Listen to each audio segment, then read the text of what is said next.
네, 안녕하세요. 오늘은 카를로 로벨리의 시간은 흐르지 않는다.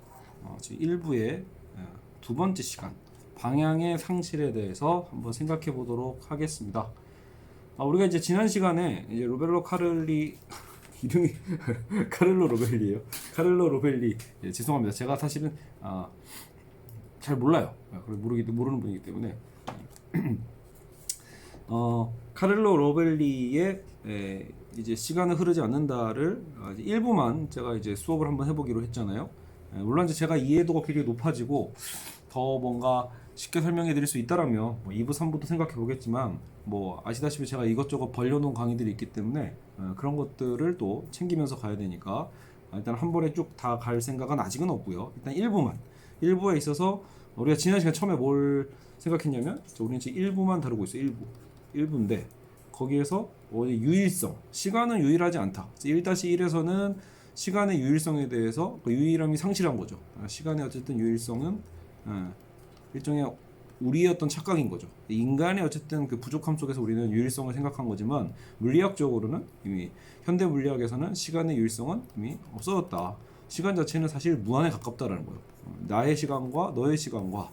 근데 이게 단순히 그냥 주관적인 어떤 그 느낌, 감정을 이야기하고 있는 게 아니라는 거죠. 무엇보다 더 충격적인 건 보통 저도 이제 시간의 상대성을 뭐 얘기할 때 같은 24시간을 살아도 누군가는 굉장히 알차게 좀 뭐 이렇게 길게 어떤 느껴지면서 산다면 누군가에게는 순식간에 그 하루가 지나갈 거라는 거죠.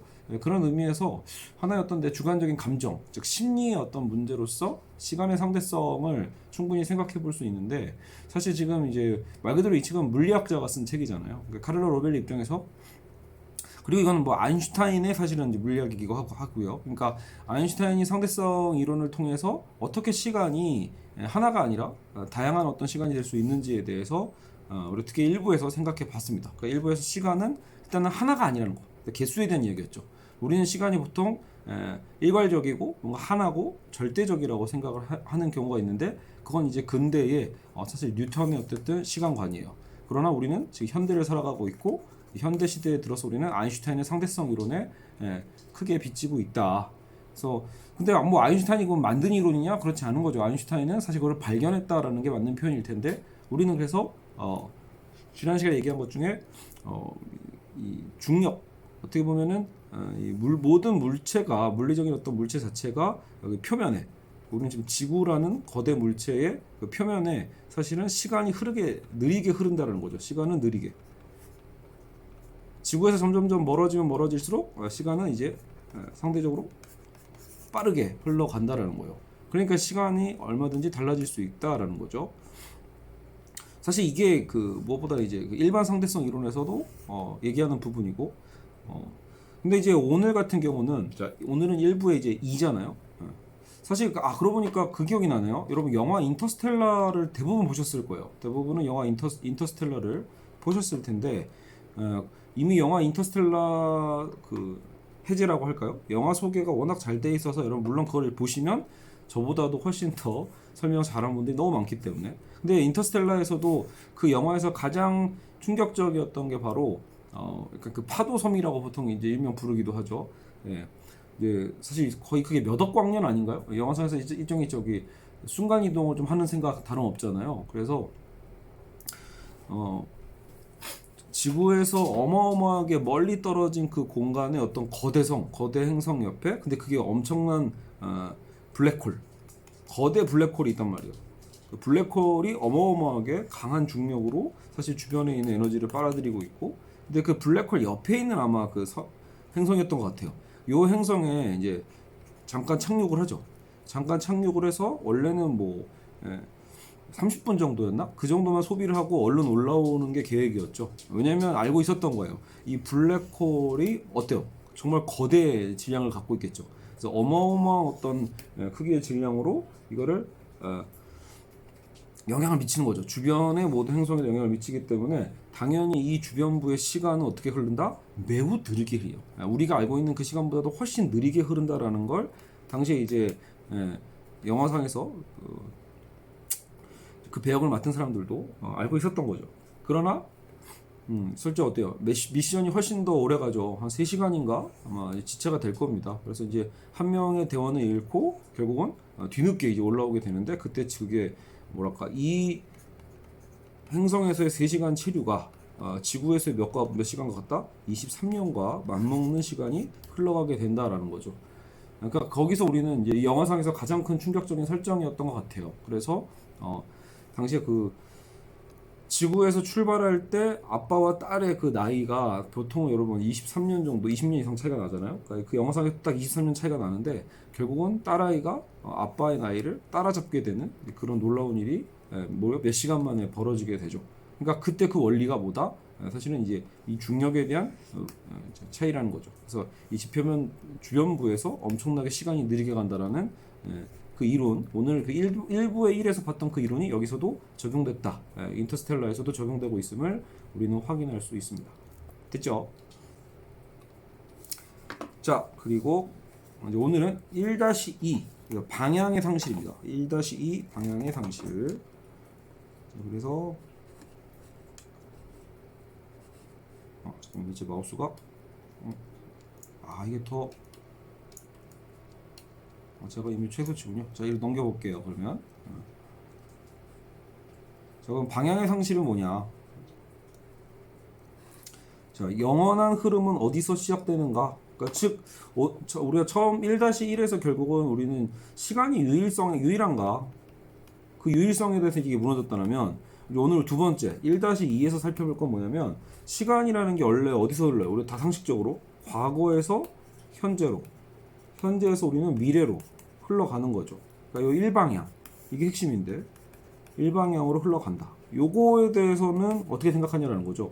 그래서 과거, 현재, 미래로 가는 이 시간의 방향성만큼은 어쩔 수 없는 거 아니냐라고 보는 건데 놀랍게도 저는 이게 특히 충격적이었던 것 같아요. 1-1은 어느 정도는 뭐 아인슈타인의 어떤 상대성 이론을 좀 주워들은 게 있으니까 그래 그럴 수도 있겠다 싶었는데 1-2는 심지어 방향이 상실된다 이런 얘기를 하는 거죠. 방향의 상실. 그러면 그 얘기는 뭐예요? 시간이 이렇게 흘러가지 않는다는 얘기잖아요. 과거, 현재, 미래로 시간이 흘러가지 않는다는 얘기인가? 라는 부분을 이제 다뤄보게 됩니다. 넘겨볼게요. 자, 영원한 흐름은 어디서 시작되는가? 자, 일단 어쨌든 시간이라는 건 모두 과거에서 미래로 흐르는 거 아닌가? 라는 질문을 던지고 있습니다. 즉 우리가 알다시피 과거와 미래는 분명 다르죠. 과거와 미래는 같지 않아요. 원인은 우리는 원인과 인과론 할 때 원인은 약간 과거의 어떤 위치를 갖고 있죠. 그 원인을 통해서 우리는 미래를 예측하는 거예요. 그래서 원인은 결과에 선행한다라는 것은 매우 상식적인 거죠. 상처가 나야 또 상처가 생겼죠. 상처라는 원인 때문에 우리는 통증이 생기고, 그죠? 통증을 느낀 뒤에 상처가 나는 일은 이건 없죠. 그렇죠? 반면 미래는 불확실하고 욕망과 불안이 교차하고, 그렇죠? 우리는 미래에 대해서 모르기 때문인 거죠. 그리고 한편은 그래서 불안한 만큼 미래에는 모든 가능성이라는 게 있단 말이에요. 시간은 그래서 양쪽 영역으로 뻗었다고 생각하는 사람 아무도 없어요. 제가 지금도 이렇게 화살표를 그린 것처럼 시간이야말로 그래서 우리가 화살의 비유를 많이 하죠. 시간은 하나의 한 방향에 쏘아진 화살처럼 한쪽으로 흘러가는 거예요. 시간이 흐르는 속도보다 어쩌면 이 점이 더 중요한 부분일 수 있겠죠. 이것이 바로 시간의 핵심이라고 얘기하고 있습니다. 자, 그래서 근데 이제 여기서 이제 저자의 질문은 그건 거예요. 근데 왜 과거와 미래가 그토록 다른가? 과거와 미래는 왜 그렇게 다른가? 무엇이 다른가? 그죠? 19세기와 20세기의 물리학은 이런 질문들과 맞닥뜨리게 되고요. 게다가 설상가상으로 시간이 장소에 따라서 다른 속도로 흐른다는 예상치 못한 사실과 마주하면서 당혹스러워했다. 그죠? 장소에 따라 다른 속도로 흐른다는 건 우리 1-1에서 배운 거고, 그러면 이제 그런 혼란 속에서 세상의 메커니즘을 설명하는 기본 법칙에서 과거와 미래의 차이는 없기 때문에 더더욱 그렇다는 거예요. 자, 이건 무슨 말이냐? 우리가 수많은 물리학 법칙이 있지만 그 물리학 법칙에서 사실은 과거와 미래를 구분하고 있는 그런 법칙이 사실 거의 없다라는 거예요. 자, 거의 없다라고 한 이유는 뭐냐면 여기서 열이 나옵니다. 갑자기 시간을 우리는 공부하고 있는데 갑자기 열 이런 거죠.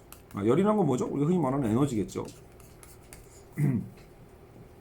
자, 그래서 여기서 이제 몇몇 이름이 잠깐 나오는데 사디 카르노라는 사람이 있어요. 사디 카르노라는 사람이 이 증기 엔진에 대한, 당시 이제 산업혁명이 막 시작할 테니까 증기 엔진에 대해서 이제 고민을 하는데, 여기서 그 사람이 물론 잘못된 어떤 가설, 잘못된 어떤 이론을 좀 생각하는 건 있지만, 여기서 매우 중요한 얘기를 하나 한다라는 거예요. 그러니까 폭포수가 위에서 아래로 떨어지면서 에너지를 생산하는 원리처럼 뜨거운 것에서 차가운 것으로 열이 낙하하면서 에너지가 생산된다고 생각했다라는 거죠.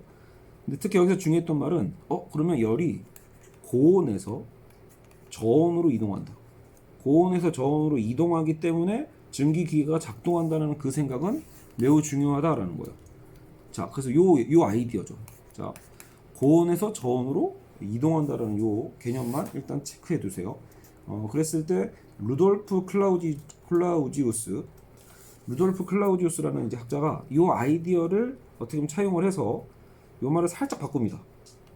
자, 열은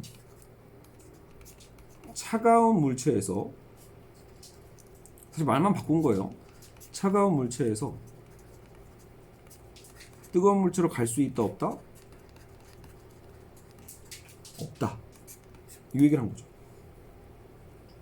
열은 차가운 물체에서 뜨거운 물체로 이동할 수 없다라는 내용을 말해서 이걸 발표해가지고 세계의 칭송을 받는데요.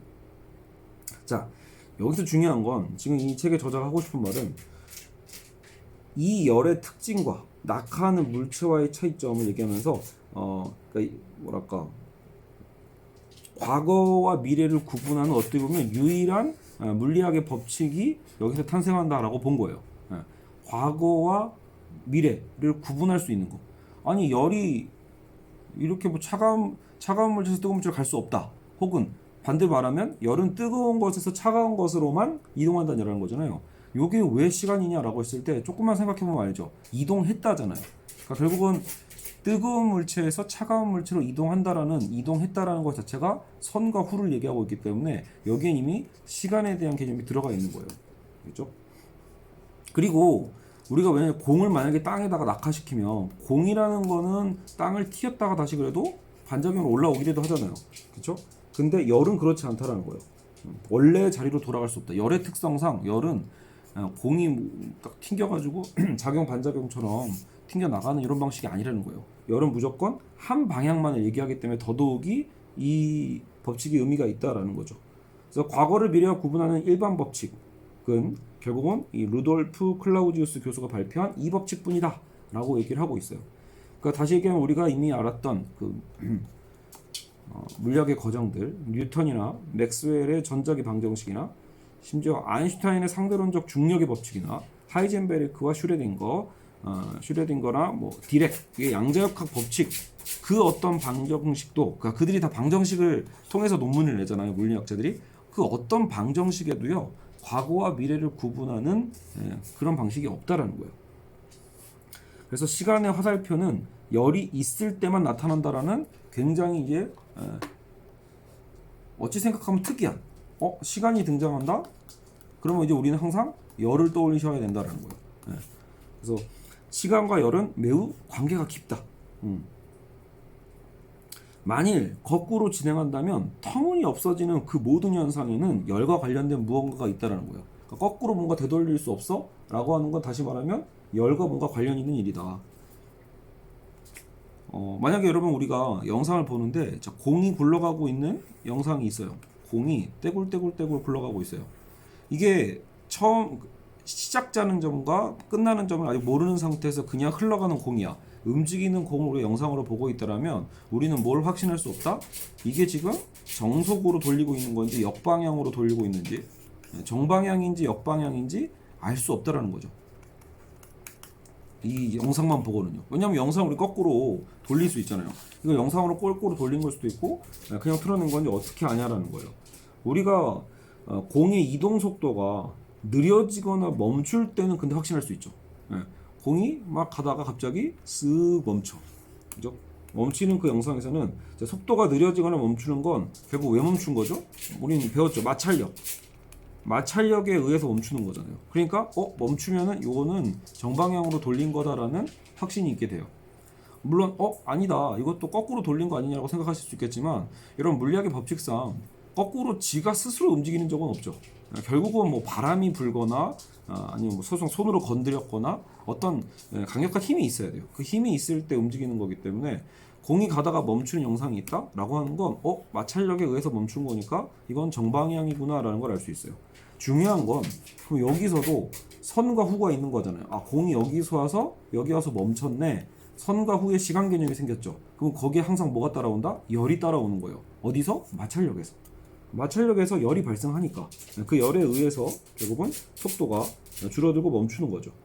열이 역행 없이 한 방향으로만 이동하는 상황을 측정하는 양에 대한 개념을 그래서 도입을 하게 되어 있고 누가요? 클라우디우스가 열이 역행 없이 역행하지 않고 한 방향으로만 이동하는 상황을 측정하는 양 그거를 뭐라고 부른다? 그게 바로 엔트로피라는 거예요. 엔트로피. 알겠죠? 그래서 저는 엔트로피를 수업 시간에도 학생들이랑 많이 얘기를 하거든요. 근데 원래 심플하게 좀 에너지를 얘기하면 엔트로피라는 거는 열이 항상 그러니까 에너지라고 보통 표현을 하죠. 그래서 에너지가 항상 사용 가능 에너지에서 사용 불가능 에너지라는 한 방향으로만 흘러간다. 보통 이렇게 이제 가르친단 말이에요. 그러면서 우리가 평소에 쓰는 에너지가 사실 어떤 식으로든 에너지가 다시 쌓이는 방식, 뭔가 가능 에너지로 바뀐다기보다는 언제든 우리가 쓰는 모든 에너지는 어떻게든 불가능한 에너지로 바뀌게 되어 있다라는 뭐 그런 얘기들을 주로 합니다.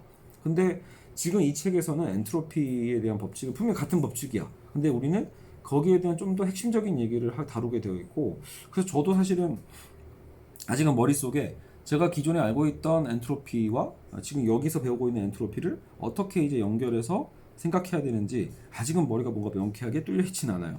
근데 어쨌든 엔트로피라는 개념 자체가 결국 뭐다? 열이 역행 없이 한 방향으로만 이동하는 상황을 측정하는 양이라는 그 개념이고, 그래서 여기서 이런 표현을 썼어요. 클라우디우스가 나는 이 중요한 과학적 양의 이름을 고대 언어로 지어 인류의 모든 언어에 존재할 수 있게 하려고 한다. 사실 이제 확실히 서양 사람들, 서양 학자들은 꼭 그리스의 어떤 용어를 빌린단 말이죠.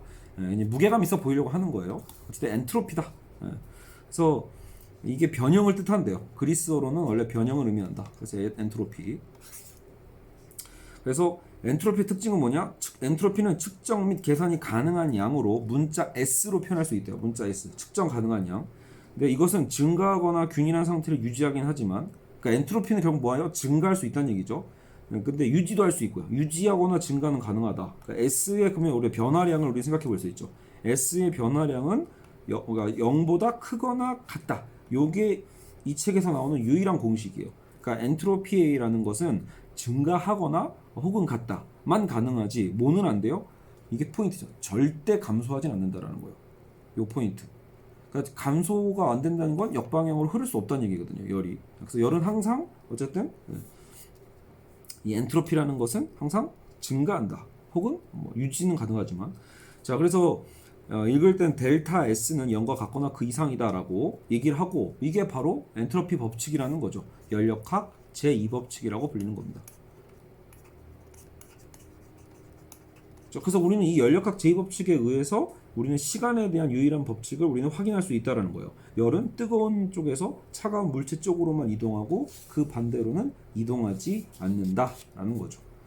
자, 이제 우리 엔트로피까지 봤어요. 그래서 우리는 시간은 개념, 시간에 대한 것을 유일하게 얘기해 줄 수 있는 건 바로 열에 대한 이야기고, 그 열에 대한 법칙인 엔트로피 법칙, 에너지에 대한 얘기를 하고 있는 엔트로피 법칙만이 그러면은 과거와 미래, 현재 이것을 구분할 수 있게 해주는 물리학적 법칙이다까지 왔죠. 자, 이제 여기서 이제 중요한 게 나오더라고요.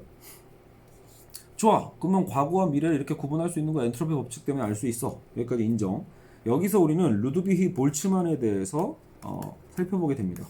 볼츠만은 1844년에서 1906년에 죽었으니까 사실상 아직 본격적으로 뭔가 현대 물리학이 막 파생될 때는 아니라고도 볼 수 있겠네요. 그래서 자, 여기서 이제 이런 소제목이 나와요. 희미하게 보기. 어찌 보면은 뭔가 명확하고 뭔가 과학적 표현이라고 보긴 좀 애매한데, 근데 이게 이 책에서 매우 중요합니다. 희미하게 보기, 희미하다라는 거. 그래서 루드비 볼츠만은 이 델타 S가 0보다 크거나 같다라는 공식 뒤에 숨어 있는 것을 고민해 봤는데, 자, 아까도 얘기했지만 시디카르노, 사디카르노는 열이 하나의 물질, 하나의 유체라고 생각했는데 그건 사실 과학적 오류고요. 열은 분자들이 일으키는 미세한 동요라는 거죠. 열이라는 것은 분자의 동요.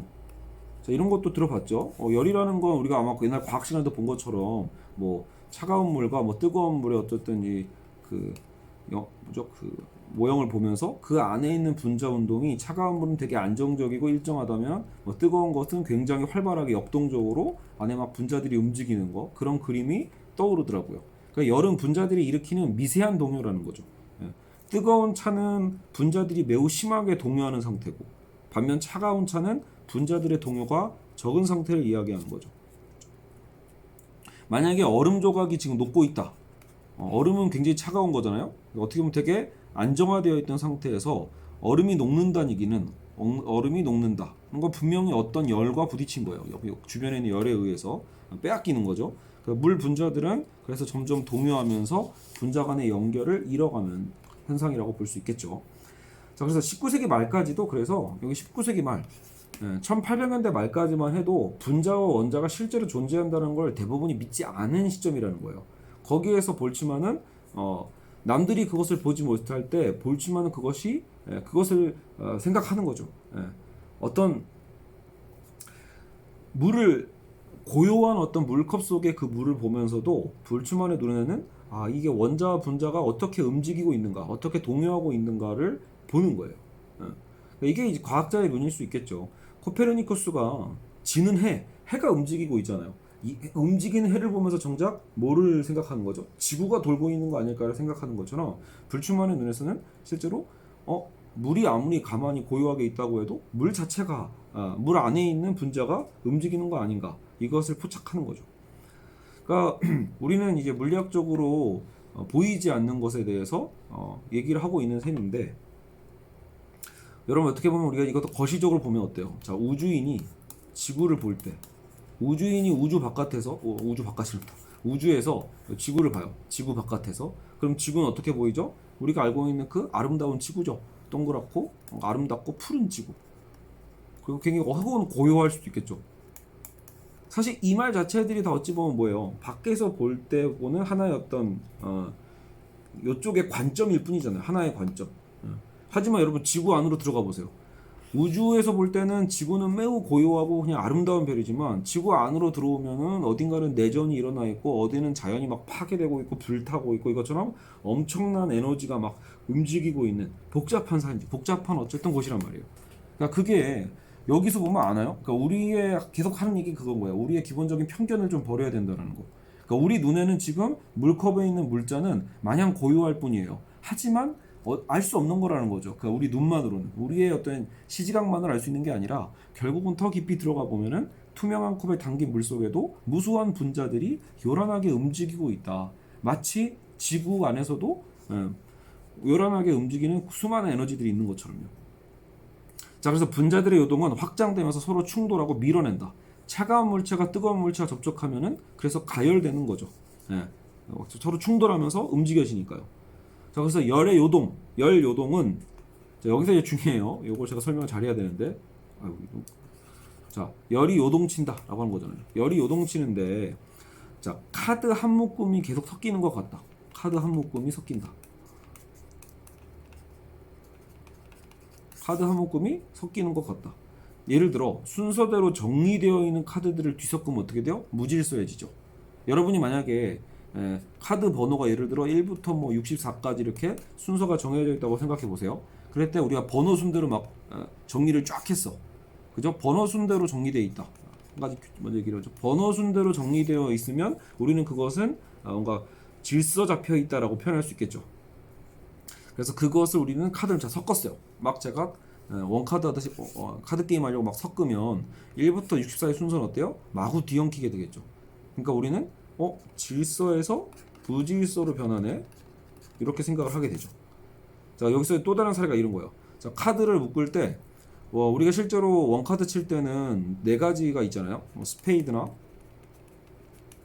하트, 그죠? 다이아몬드도 있고 클로버가 있죠.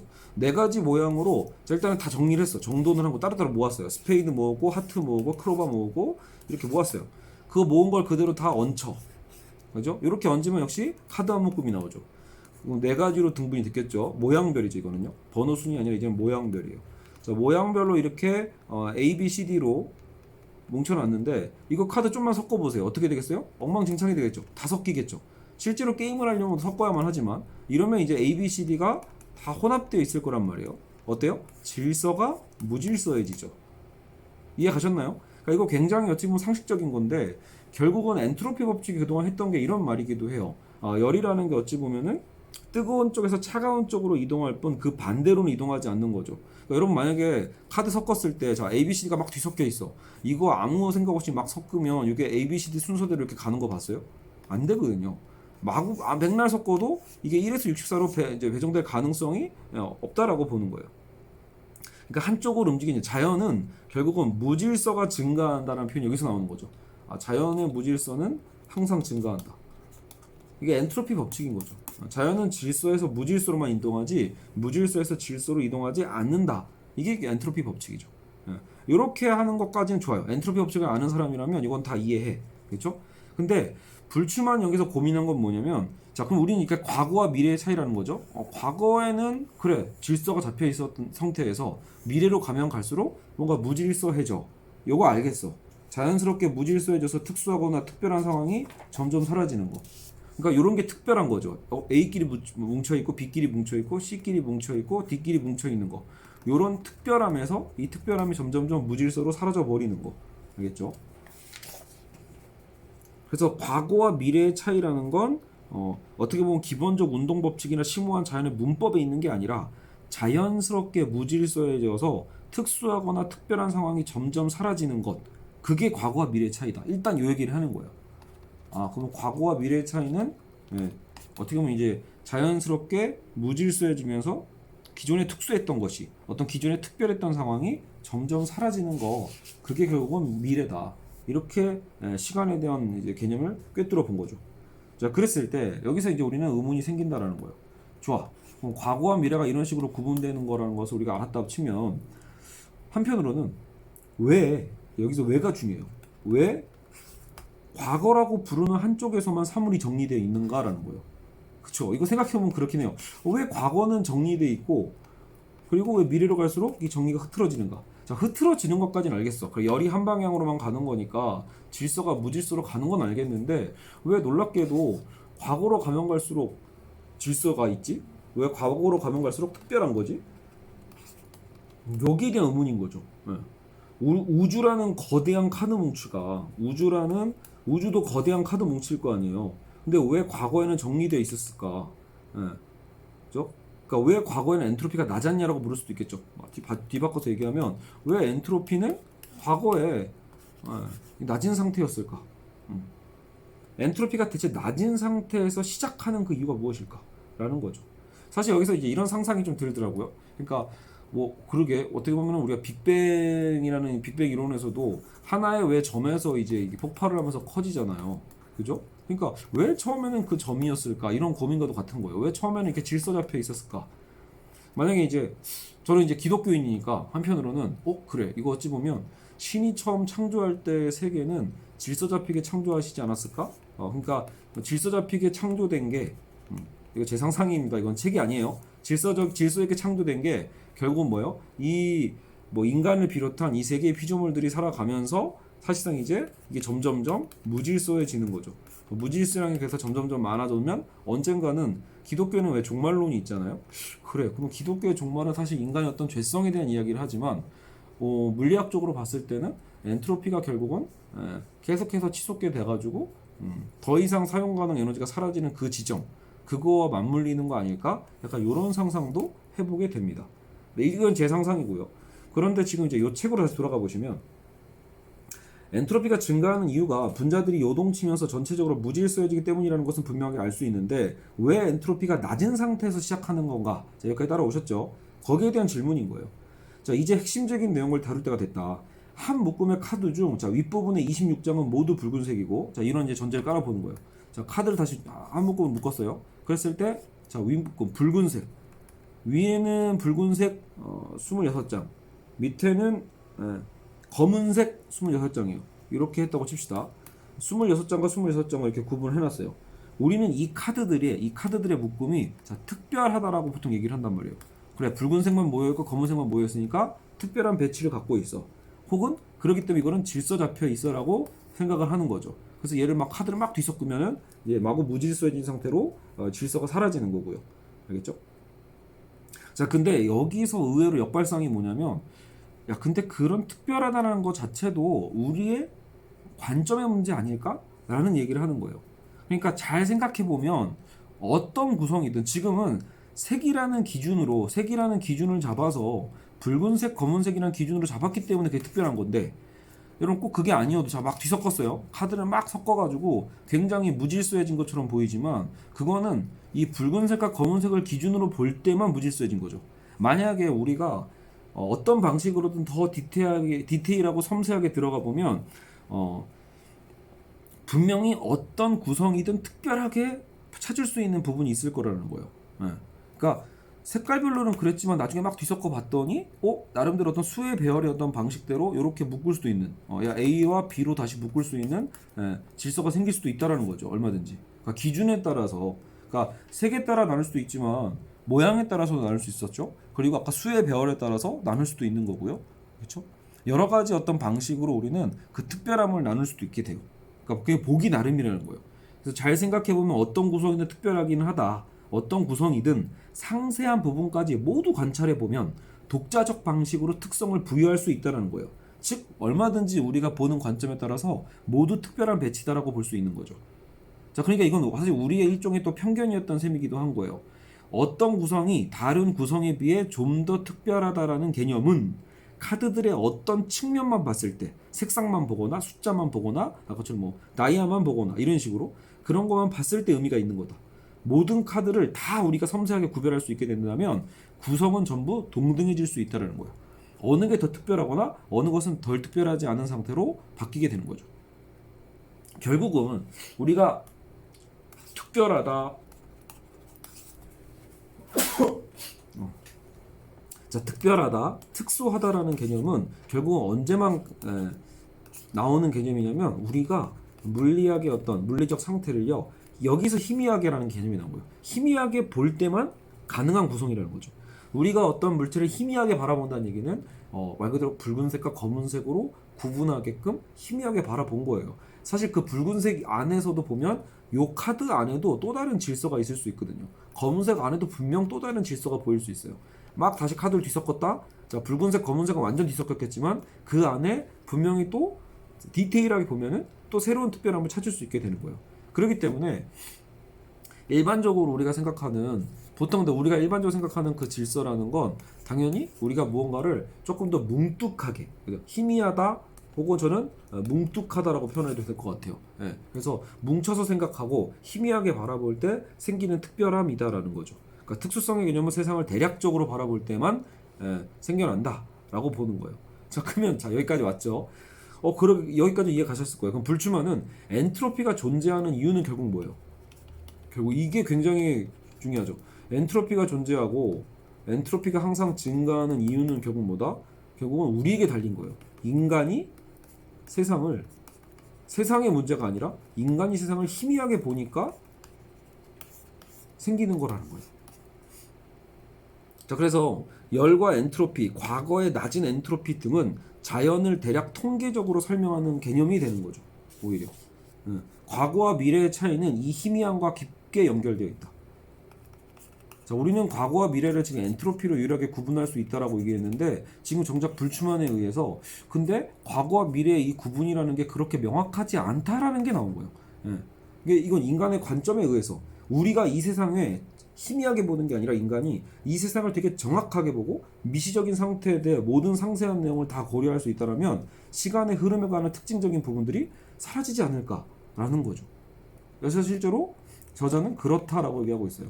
야, 요 구분 모호해. 이거는 희미하게 봤기 때문에 이렇게 생겨난 것 뿐이지 우리가 만약에 희미하게 보지 않고 상세하게 본다면 과거와 미래의 차이는 없다가 돼요. 같다가 됩니다. 과거와 미래는 동일해지기 시작하는 거예요. 사물의 미시적인 상태를 관찰하면 과거와 미래의 차이가 사라지게 된다. 그렇죠? 그 사물의 기본 문법에서는 원인과 결과의 구분이 없다라는 놀라운 얘기가 등장하게 되는 거죠. 자, 이러면 이제 우린 멘붕이 옵니다. 아니 지금도 당장 저는 아까 6시쯤에 일어나서 개들 산책하고 6시 15분에 집에 들어와서 개들 발 닦이고 지금 사료를 준 다음에 지금 급히 지금 이 두 번째 영상을 녹화하고 있는 중이거든요. 그러니까 분명히 저에게는 매우 의미 있는 기존의 과거가 있고 현재가 지금 있고 또 좀 있으면 저는 밥 먹겠죠. 미래가 있단 말이에요. 근데 그런 것이 미시적인 상태, 우리가 희미하게 보기 때문에 존재하는 거지 세밀하게 본다라면 원인과 결과는 구분이 없다라는 놀라운 이야기가 물리학적으로 나오게 됩니다. 자, 그래서 미시적 관점에서 보면 과거와 미래의 구분은 무의미하다까지 나옵니다. 미시적 관점에서 보면 과거와 미래의 구분은 무의미하다. 불출만의 연구에서 나온 결론은 당혹스럽다라고 저자도 인정하고요. 결국 과거와 미래의 차이는 세상을 보는 우리 자신의 희미한 시각 때문에 발생한다는 것이죠. 충격적 결론이다. 자, 그렇다면 시간의 흐름에 대한 나의 느낌이 이렇게 생생하고 명확하고 실존적인데, 지금 제가 그 얘기를 했잖아요. 이렇게 실존적인데 내가 이 세상을 상세하게 파악하지 못하면 시간의 흐름이 그럼 달라질 수도 있단 말인가? 그렇죠. 제가 그러면은 세상을 파악하는 방식에 따라서 시간의 흐름이 달라지겠네? 라는 거. 그것도 가능한 거고, 나의 근시안 때문에 오류 같은 게 생긴다는 말인가? 맞는 말이고, 내가 정말 수십억 분자들이 어떻게 춤을 추는지 정확하게 관찰하고 이것을 염두에 둔다면 미래가 과거와 똑같이 펼쳐지는 것인가? 그죠? 물리학적으로 맞는 말이라는 거예요. 알겠죠? 과거의 지식을 미래의 지식과 똑같이 소유할 수 있는가? 예. 세상에 대한, 그러니까 우리는 보통, 그죠? 제가 분명히 저는 이 시간은 흐르지 않는다는 책을 통해서 물리학에 대해서 조금 더 알게 됐잖아요. 이전에는 무지했고 지금은 좀 더 알게 됐잖아요. 우리는 이거를 과거와 미래로 구분을 하는데, 근데 그거조차도 희미하게 보기 때문에 유의미하다는 얘기예요. 예. 디테일하게 보게 된다면 사실 그것은 차이가 없다라고 보는, 그죠? 너무 충격적이죠. 하지만 세상이 우리의 직관과 그토록 크게 다를 수 있는가? 근데 놀랍게도 우리는 늘 물리학의 법칙이 발견됨을 통해서 실제로 우리의 이 인식, 우리의 생각들이 얼마나 잘못되어 있는지를 우리는 많이 깨닫게 된단 말이에요. 예. 그러니까 얼마 전에 김상욱 교수님의 영상도 좀 찾아보니까 양자역학에 대해서 그 얘기를 하는 거죠. 양자역학의 세계에서도 인간이 느끼는 건 사실 중요하지 않다라고 보는 거죠. 우리가 어떻게 느끼든 간에 이미 양자역학은 존재하고 있다라는 거. 그렇게 움직이고 있다라는 거죠, 세계는요. 그게 중요하지 인간이 그것을 느끼냐 안 느끼냐는 중요하지 않은 거예요. 알파고가 어떻게 이세돌을 이겼지? 알파고의 메커니즘이 무엇이지라고 했을 때 그걸 우리가 아냐 모르냐는 두 번째 문제예요. 결과는 뭐예요? 알파고가 이세돌을 이겼다가 중요한 거죠. 그러니까 그렇게 이미 물리학의 어떤 법칙은 움직이고 있는 거예요. 그러니까 그런 의미로서 지금 우리는 이 시간에 대한 개념, 엔트로피에 대한 개념도 일단 받아들일 필요가 있다는 거죠. 자, 그래서 지구운동의 경우와 마찬가지로 시간에 대한 이 이론에도 압도적인 증거가 그래서 있는 게, 시간의 흐름을 특징 짓는 모든 현상은 이 세상의 과거에서 결국은 특정한 상태로 환원된다라는 거. 그러니까 어떤 무질서에서 환원하면 질서의 상태로 환원시킬 수 있다라고, 그 특정성은 우리의 희미한 시각에서 기인하기 때문이다라는 거죠. 그게 증거다. 이렇게 얘기하고 있어요. 자, 이렇게 해서 이제 두 번째 시간 마무리를 하죠. 우리는 첫 번째 시간 1-1에서 시간의 유일성을 해체를 시켰어요. 시간은 유일한 게 아니라 무한에 가깝다. 너의 시간, 나의 시간이 다르고, 아까처럼 그 중력에 따라서, 물질의 주변부에 따라서 느리게 흘러가고 정의는 빠르게 흘러가고, 이런 시간의 다양성을 통해서 유일성을 해체했다라면 오늘 이 시간에는 과거와 미래의 차이가 이제 없어졌다는 거죠. 과거와 미래는 한 방향으로 흘러간다는 그 방향성이 해체가 된 거예요. 알겠죠? 그래서 이 세 번째 시간이 결국은 아까 방향성의 상실, 방향의 상실로 제목이 나온 거겠죠. 실제로 이 불출마는 굉장히 너무 충격적인 이야기를 했기 때문에 당시에 과학계에서 인정받지 못했고, 그래서 스스로 목을 매달아서 비극적으로 삶을 끝냈다고 합니다. 그만큼 본인의 그 이론이 인정받기 그만큼 당시에는 충격적이었다는 것을 알게 되는 거겠죠. 그렇죠? 자, 어쨌든 오늘은 이제 두 번째 시간 여기까지 하고요. 나중에 이제 세 번째 시간에는 다시 아인슈타인이 등장을 해서 현재의 끝, 현재가 어떻게 사라지는지 이제 그 부분을 살펴보도록 하겠습니다. 여러분 수고하셨습니다.